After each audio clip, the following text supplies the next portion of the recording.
Huwag ka nang umiyak, Jobert.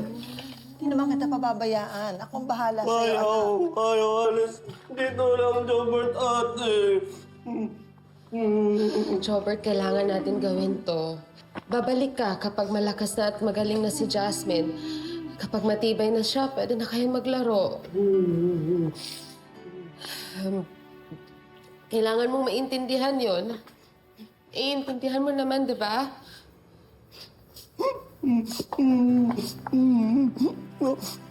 Ang gagawin, Jobert, alis. Para papatek baby Jasmine. Very good.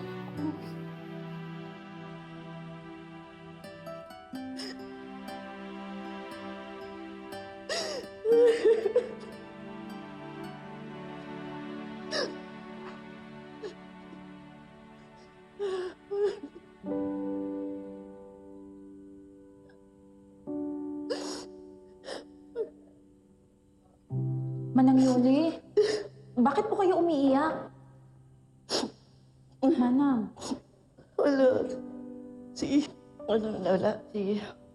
Napamahal na kasi sa akin yung batang yun eh.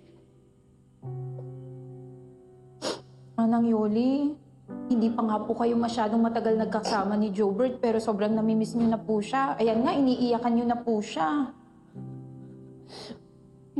Alala ko kasi yung anak ko kung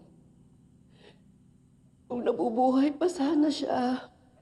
Kasing edad na siya ngayon ni Jobert.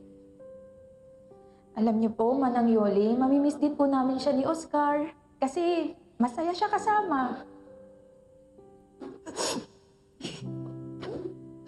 Alam lang, nangihinayang lang naman kasi ako eh.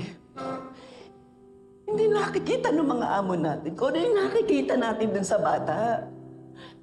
Napakabait ng batang yun. Napakasipag, mapagmahal. Hindi dahil sa iba siya.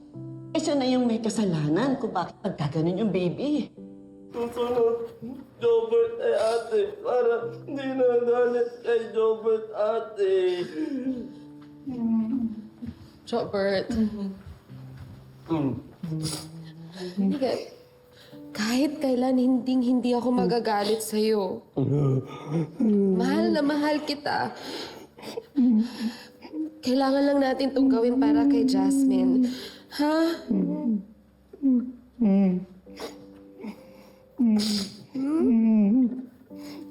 Ate. Huwag mo nga si ate.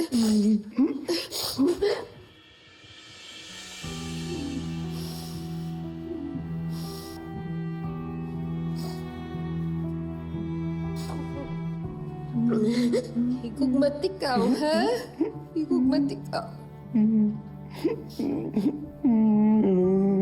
Hindi ko kumatik ate.